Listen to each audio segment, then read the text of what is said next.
नमस्कार। ज्ञान web channel में आपका हार्दिक स्वागत अभिनंदन। हम पढ़ रहे हैं बाल महाभारत कथा जो कक्षा 7 के लिए है और हमने इसके कुछ अध्याय कर लिए हैं।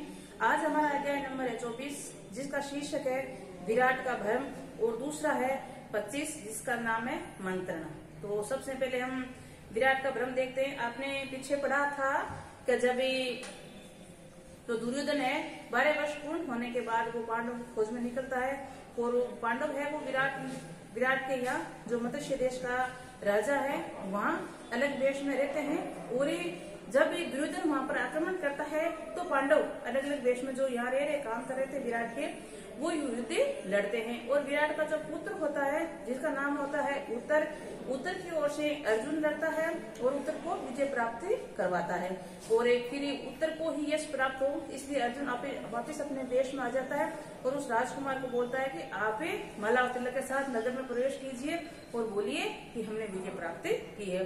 तो ये जो बातें सुनता है उसके पिता विराट तो उसको ये भ्रम हो जाता है कि वास्तव में मेरे पुत्र ने ये राज्य प्राप्त किया क्योंकि उसको सच्चाई पता नहीं होती है। लेकिन फिर बाद में देखो इनको पांडवों की सच्चाई पता चलती है तो क्या घटनाक्रम होता है ये है आपका आज का अध्याय। तो शुरू करते हैं विराट का भ्रम। त्रिगत राजा सुशर्मा में विजय प्राप्त करके राजा विराट नगर में वापस आए। आपने देखा होगा दुर्योधन ने ये एक प्रकार की योजना बनाई थी कि हम दो ओर से आक्रमण करेंगे ताकि वो कैसे लड़े। इसलिए एक तरफ तो विराट लड़ने के लिए गया था और साथ में वो युधिष्ठिर वगैरह थे और दूसरी तरफ से उसका पुत्र लड़ने गया था जिसके साथ अर्जुन था। तो विराट अपने विजय प्राप्त करके जैसे ही नगर की ओर लौटते हैं तो पूर्वाशियों ने उनका धूमधाम से स्वागत किया और अंतपुर में राजकुमार उत्तर को न पाकर राजा ने पूछताछ की तो स्त्रियों ने बड़े उत्साह के साथ बताया कि कुमार कौरवों से लड़ने के लिए गए हैं। जो मेल में आते हैं तो उनको अपने पुत्र के बारे में पूछते हैं तो स्त्रियां उनकी मतलब पत्नियां बताती है कि वो भी कौरवों से लड़ने के लिए युद्ध में गए हैं। राजा ये सुनकर एकदम चौंक उठा कि कभी आज तक लड़ने भी नहीं गया, इतना बहादुर भी नहीं है तो कैसे मुकाबला करेगा। इसलिए ऐसी बातें सुनकर वो चौंक उठता है। उनके विशेष पूछने पर स्त्रियों ने कौरव के आक्रमण आदि का सारा हाल बताया तो उन्होंने पूरा पूछा तो पूरा उसने बताई कि आपके आक्रमण करने के बाद सुषमा ने उधर से आक्रमण कर दिया था मतलब दुर्योधन ने, तो उसका मुकाबला करने के लिए उतर गया। ये सब सुनकर राजा का मन चिंतित हो उठा तो राजा और ज्यादा चिंता में आ गए कि क्या हो गया, ऐसे अकेला लड़ने के लिए चला गया है, क्या होगा। तो ये सारी बातें राजा सोचने लगता है। राजा को इस प्रकार शोकातुर होते देखकर कंक ने ये दिलासा देते हुए कहा। कंक कौन था? कंक युधिष्ठिर जिसका दूसरा नाम यहाँ बरावा था वो था। तो कंक कह रहा है कि आप चिंता नहीं करो कि उनके साथ में कौन गया हुआ है। उसके साथ में जो अर्जुन था जिसने एक महिला का वेश धारण किया हुआ था जिसका नाम था ब्रैलता के वो साथ में गए हुए सारथी के रूप में। तो आप चिंता ना करें, अवश्य ही वो युद्ध या विजय प्राप्त करके आएंगे। कंक इस प्रकार की बातें कर रहे थे कि इतने में ही उत्तर के भेजे हुए दूत ने आकर कहा राजन आपका कल्याण हो, राजकुमार जीत गए। कौरव सेना तितर बितर कर दी गई है और गायें छुड़ा दी गई है। तो ऐसे ही इतने में सुसमाचार आ जाता है कि उत्तर ने विजय प्राप्त की है। ये सुनकर विराट आंखें फाड़ कर देखते रह गए, मतलब उनको विश्वास नहीं हो रहा था कि मेरा पुत्र विजय प्राप्त करके आया है। उन्हें विश्वास नहीं होता कि अकेला उत्तर कौरव को जीतेगा कैसे, मतलब वो कौरव काफी विशाल सेना भी थी और उसका जो पुत्र था उत्तर अभी तो कभी युद्ध में लड़ा नहीं था। तो ये बड़ा उसको आश्चर्य हो रहा है उनके पिता को विराट को कि ये कैसे जीत प्राप्त करके वहां से आ गया। आनंद और अभिमान के मारे फुल्ले ने समाया और पुत्र की विजय को देखकर उसको बड़ा आनंद हुआ और घमंड भी हुआ। तो दोनों से वो खुशी के मारे फुल्ले नहीं समा रहा था। उन्होंने दूतों को असंख्य रत्न एवं धन पुरस्कार के रूप में देकर खूब आनंद मनाया। जो दूत ये विजय का समाचार लेकर आए थे उनको खूब धन दिया है और खूब आनंद मनाया, मतलब खुशियां मनाई। इसके बाद राजा ने प्रसन्नता का अंतपुर में जाकर कहा सेंद्री चौपड़ की गोटे को जरा ले आओ। ये जो द्रौपदी थी वो इस वेश में वहाँ राजकाज कर रही थी तो उनसे कहा है कि चौपड़ की गोटे ले आओ। चलो कंक एक दो हाथ चौपड़ कर ले। और कंक कौन था? युधिष्ठिर। उससे कह रहा है कि चलो कुछ चौपड़ खेल लेते हैं। आज खुशी के मारे में पागल सा जा रहा हूँ, मेरी समझ में नहीं आ रहा है कि मैं अपना आनंद कैसे व्यक्त करूँ। तो राजा विराट है वो बड़े प्रसन्न हो रहे हैं, खुश हो रहे हैं अपने पुत्र की विजय पर।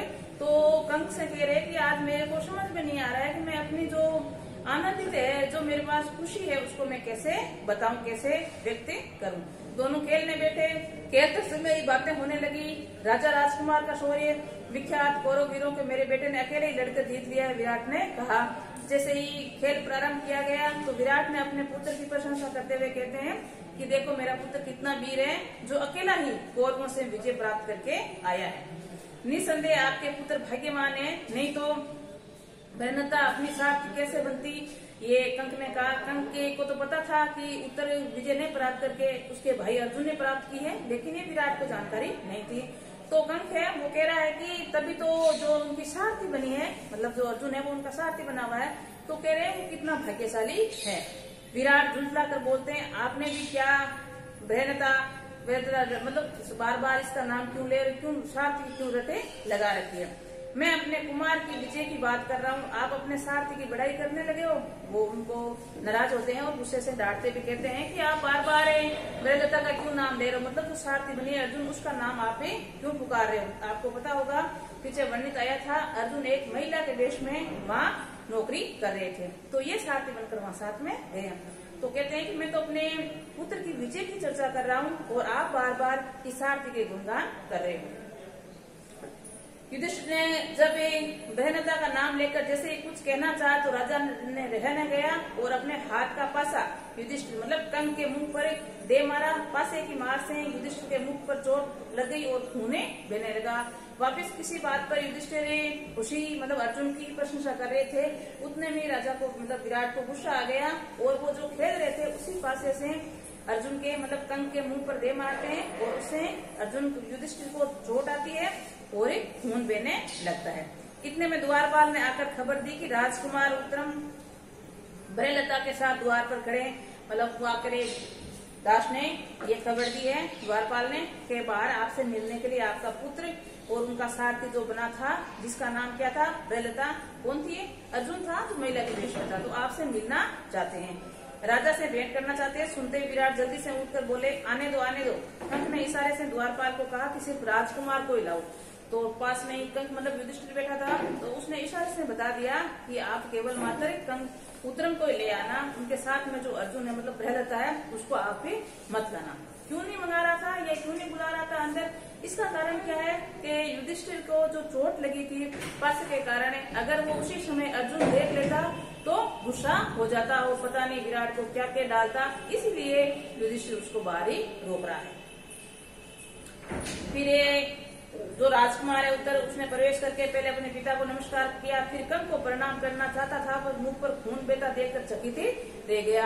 अब उत्तर था ना वो इसके पांडवों के बारे में संपूर्ण जानकारी उनको प्राप्ति हो गई थी, तो उसने पहचान लिया था जो कंक है वो कौन है, युधिष्ठिर है। इसलिए अपने पिता को नमस्कार करने के बाद कंक मतलब युधिष्ठिर को प्रणाम करने जा रहे थे, तभी उसके मुंह से जो खून निकल रहा था उसको देखकर बड़ा ही आश्चर्यचकित होता है।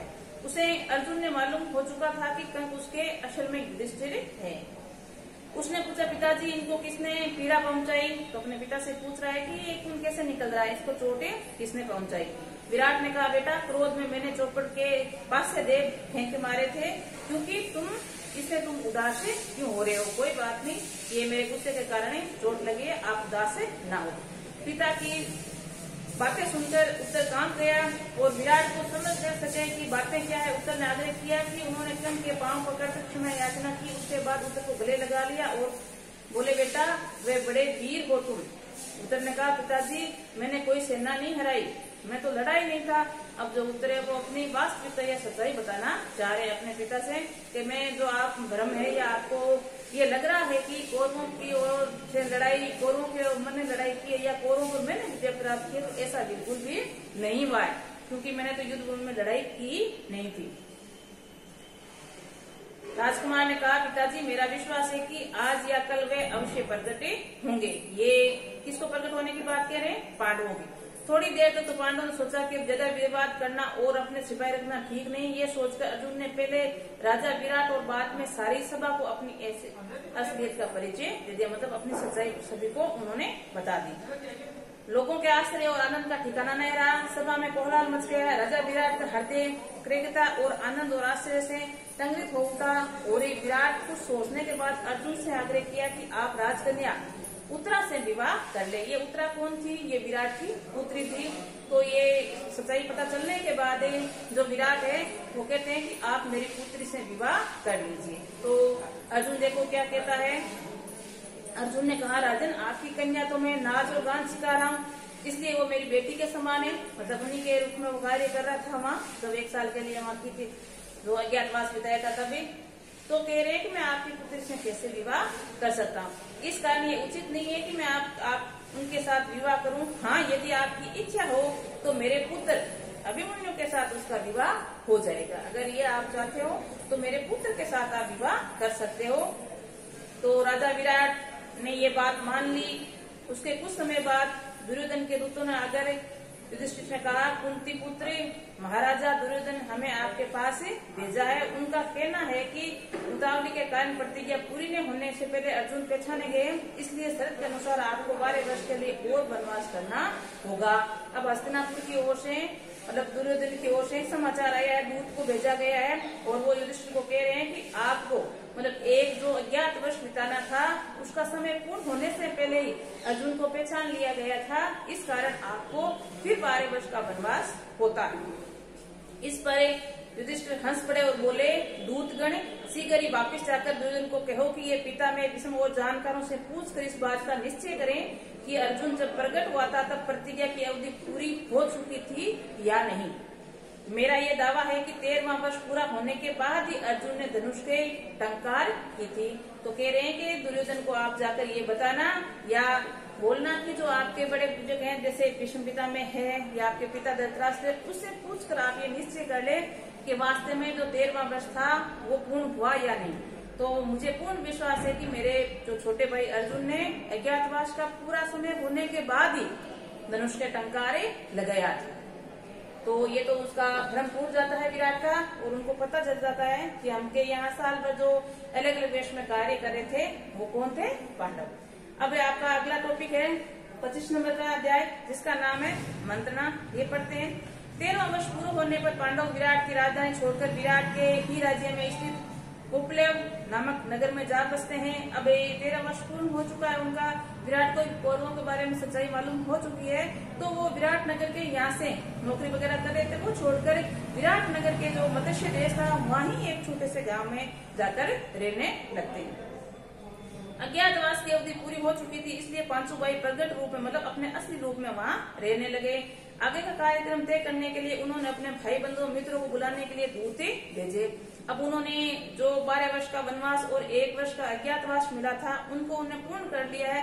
इसलिए अब आगे क्या करना है ये तय करने के लिए उन्होंने पांचों भाइयों ने अपने मित्र परिवारजनों को ये सूचना दी है ताकि आगे मिले और कार्यक्रम तैयार करें।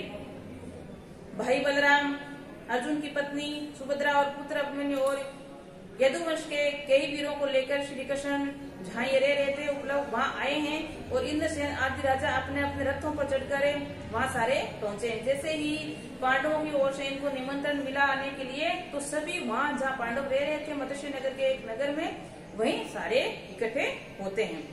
काशीराज और विषय भी अपने 2 हाथों सेना के साथ आकर उसके नगर में आए।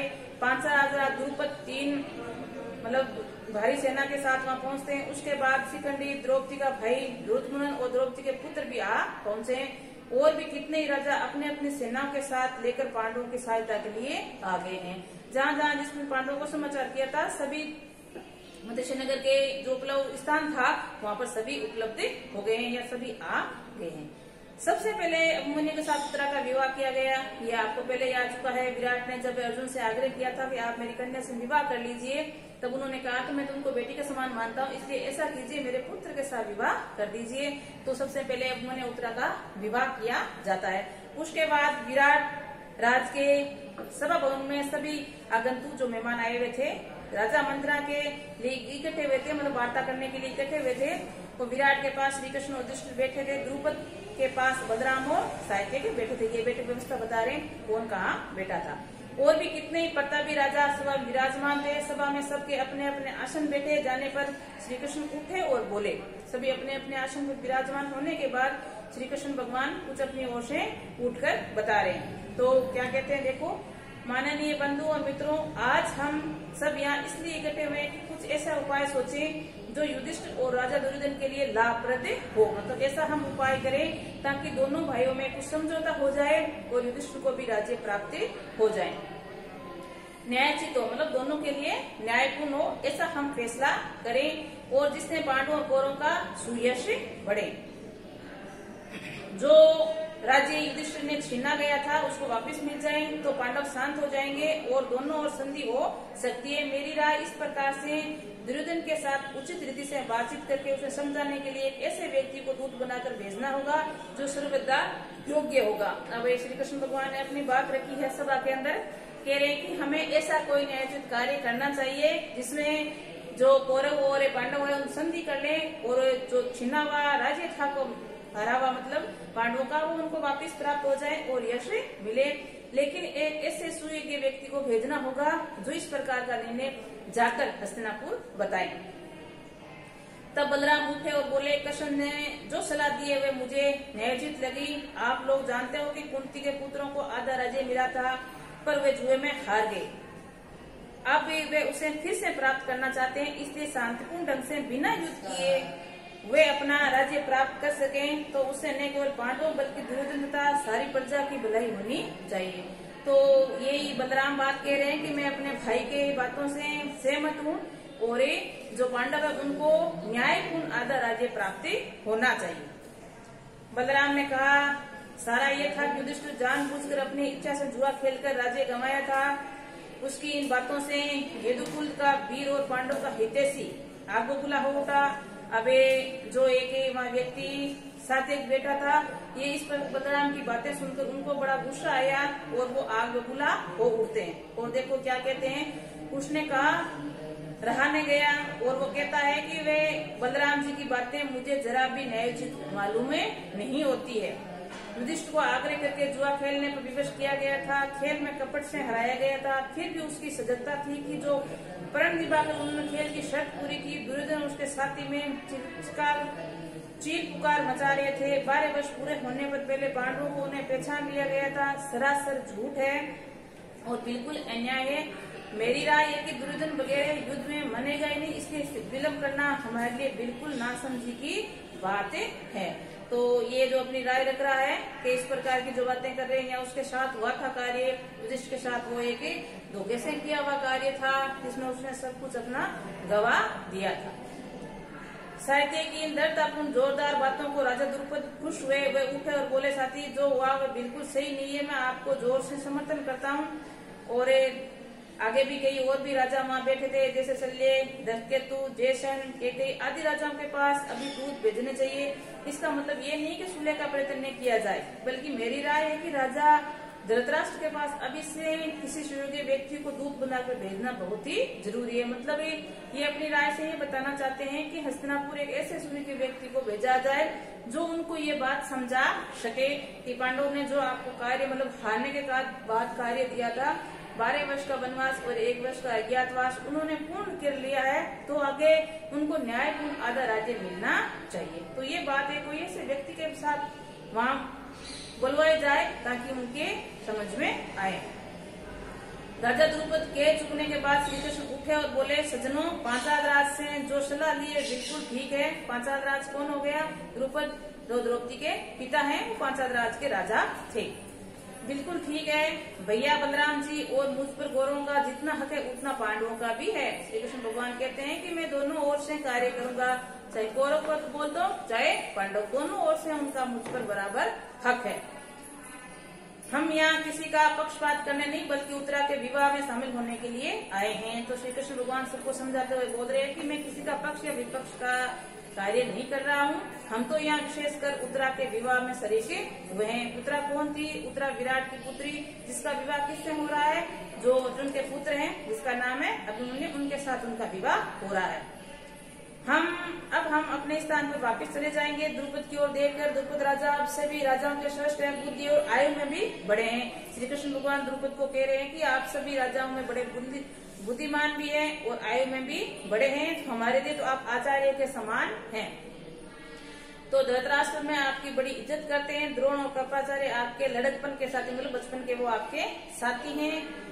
इसलिए उचित तो यही होगा कि जो कुछ दूत को समझाना बुझाना हो आप समझा देंगे, उन्हें हस्तिनापुर भेज देंगे। श्री कृष्ण भगवान राजा द्रुपद को ये सलाह दे रहे हैं कि आप भी ऐसे दूत को समझाकर भेजिए जो हस्तिनापुर के यहाँ रह रहे हैं, जैसे धृतराष्ट्र है, द्रोणाचार्य, कृपाचार्य, वो बातें मान सकते हैं क्योंकि आपके वचन के वो साथी है, तो आप उनके स्वभाव वगैरह के बारे में अच्छी तरह परिचित हो। इसके बाद दुर्योधन निश्चित रूप से संधि करने के लिए तैयार न हो तो हम सब तरह से तैयार हो जाएंगे और आगे केलवा भेज देंगे। कह रहे कि आप एक बार कोशिश कर लीजिए, अगर इन कोशिश में दुर्योधन मान जाता है तो अच्छी बात है, अगर नहीं माने तो आगे हम नई सूचना उनको और केलवा देंगे, मतलब भेज देंगे। ये निश्चित हो जाने के बाद श्री कृष्ण अपने साथियों सहित द्वारिका लौट आए।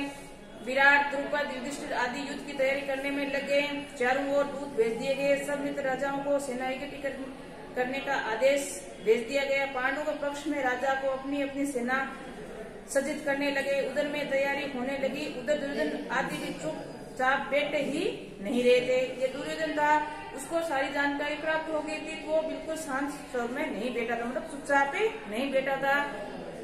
और जो कौरवों की ओर से दुर्योधन बार बार ये कह रहा था कि मैं पांडवों को कुछ भी देना नहीं चाहता हूँ, संपूर्ण राज्य अपना रखना चाहता हूँ। इसलिए वो ये और भी युद्ध वगैरह की तैयारी में लग जाता है। वे भी युद्ध की तैयारी में जी जान से लगे और उन्होंने अपने मित्रों के या दूतों को संदेश भेजे जिसने सेना इकट्ठी की जाने लगी। इस तरह सारा भारतवर्ष आगामी युद्ध को था उनमें गूंजने लगा, मतलब पांडव अपनी ओर से तैयारी कर रहे और कौरव अपनी ओर से। तो इस प्रकार पूरा भारतवर्ष है आने वाला जो होने वाला युद्ध था उसके बारे में कोलाहल मतलब शोरगुल गूंज रहा था।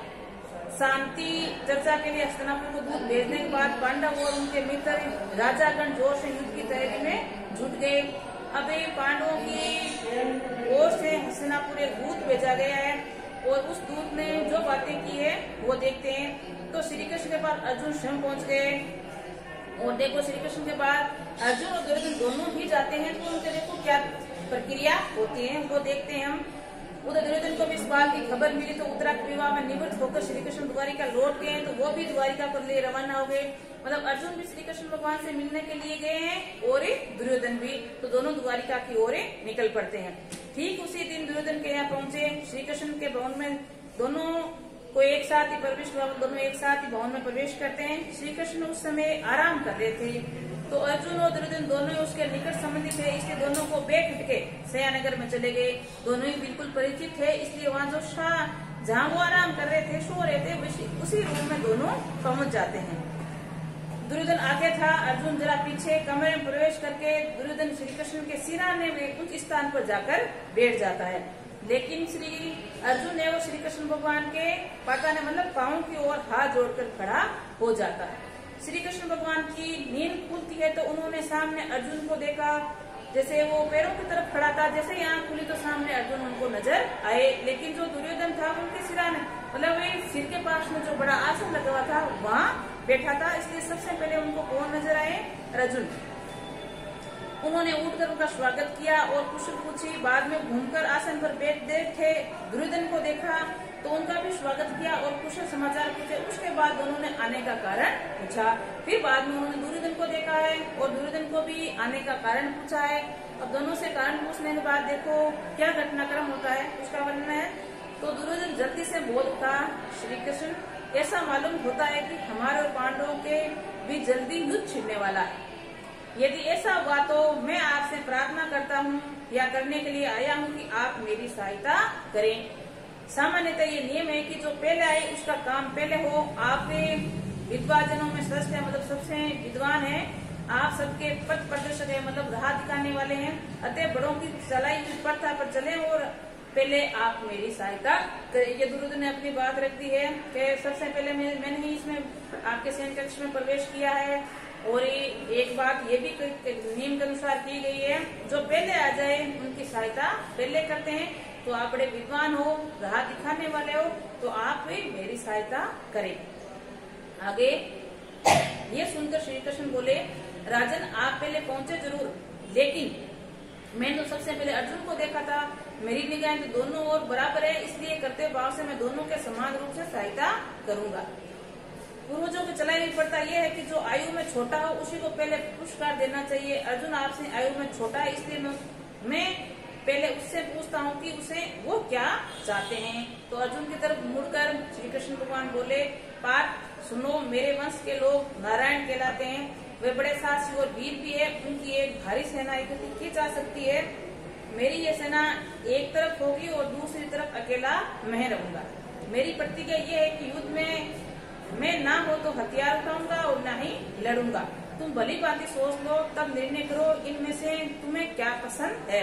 मतलब श्री कृष्ण भगवान ने क्या निर्णय सुनाया अर्जुन को कि एक तरफ मेरी सारी सेना और दूसरी तरफ अकेला मैं खड़ा रहूंगा और मैं युद्ध नहीं करूंगा, मतलब रणभूमि में युद्ध अस्त्र नहीं उठाऊंगा। तो आपको क्या पसंद है, आप वो पसंद कर लीजिए। बिना किसी हिचकिचाहट के अर्जुन ने बोले, आप शस्त्र न उठाइए, न उठाओ कोई नहीं, आप चाहे लड़ो या न लड़ो, मैं आपको ही चाहता हूँ। मतलब आप लड़ो या न लड़ो या आप शस्त्र उठाएं, कुछ भी ना करो, तो आप ही हमें को चाहिए, मुझे सेना नहीं। मतलब वो श्री कृष्ण भगवान को चुन रहे हैं। दुर्योधन आनंद की सीमा ने वह सोचने लग गया कि अर्जुन ने खूब धोखा खाया है। श्री कृष्ण में लाखों वीर वाली भारी भरकम सेना से उसे हाथ लग गई।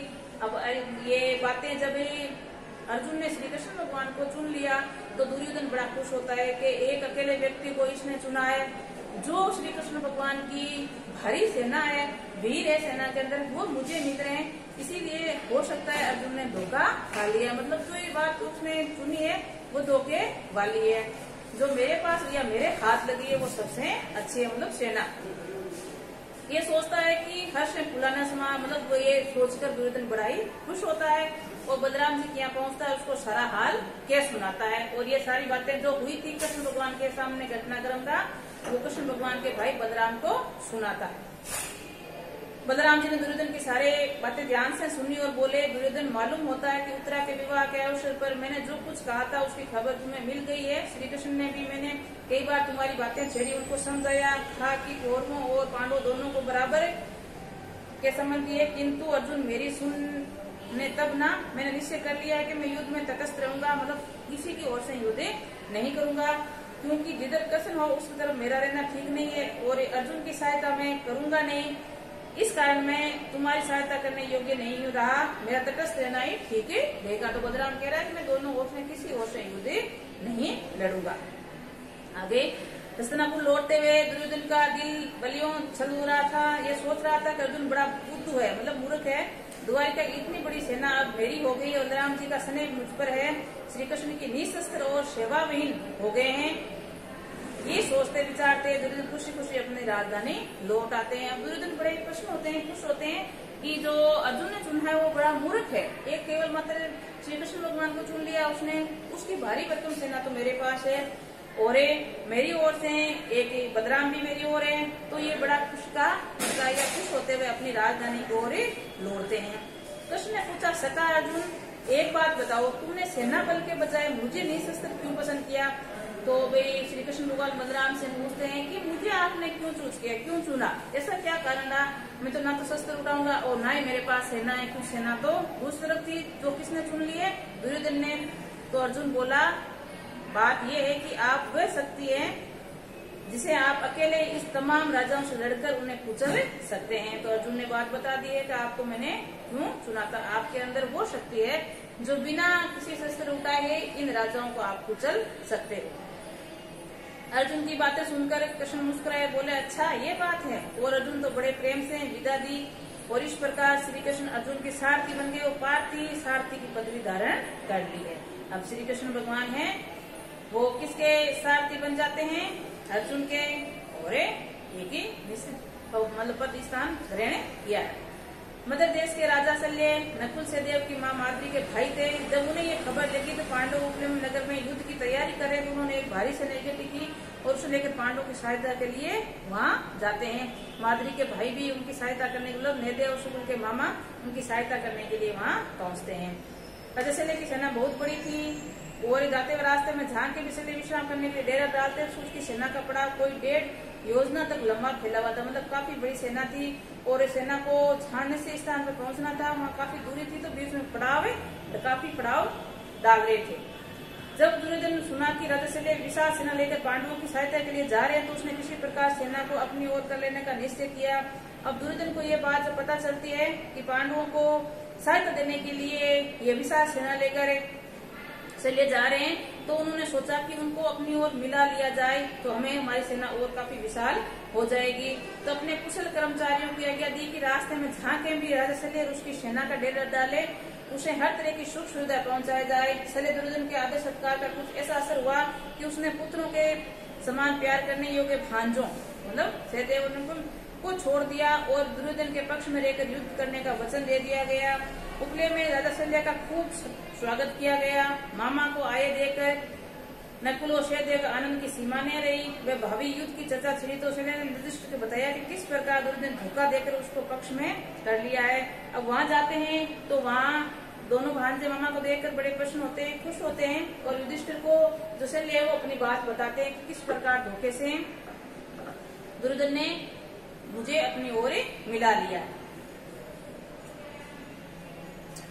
मद्रराज ने कहा, बेटा युधिष्ठिर मैं धोखे में आकर दुर्योधन को वचन दे बैठा हूँ, इसलिए युद्ध तो मुझे उसकी ओर से ही करना होगा। पर एक बात बताए देता हूँ कि कर्ण मुझे सारथी बनाया है तो अर्जुन के प्राणों की रक्षा ही होगी। मतलब मैं किसका सारथी बनाऊं? कर्ण का। तो जहाँ तक मैं कोशिश करूंगा कि अर्जुन के प्राणों की रक्षा की जाए। उपले में महाराजा युधिष्ठिर और द्रौपदी की मद्रराज शल्य ने दिलासा दी और कहा कि जीत उन्हीं की होती है जो धीरज और से काम लेते हैं। युधिष्ठिर, कर्ण और दुर्योधन की बुद्धि फिर गई है। अपनी दुष्टता के फलस्वरूप निश्चय उनका सर्वनाश हो जाएगा। उनको दोनों को दिलासा देते हुए ये बातें कह रहे हैं कौन? शल्य। तो ये दोनों हमारे चैप्टर आज कंप्लीट होते हैं, ये नंबर 24 और 25। तो आज के लिए इतना ही। नमस्कार।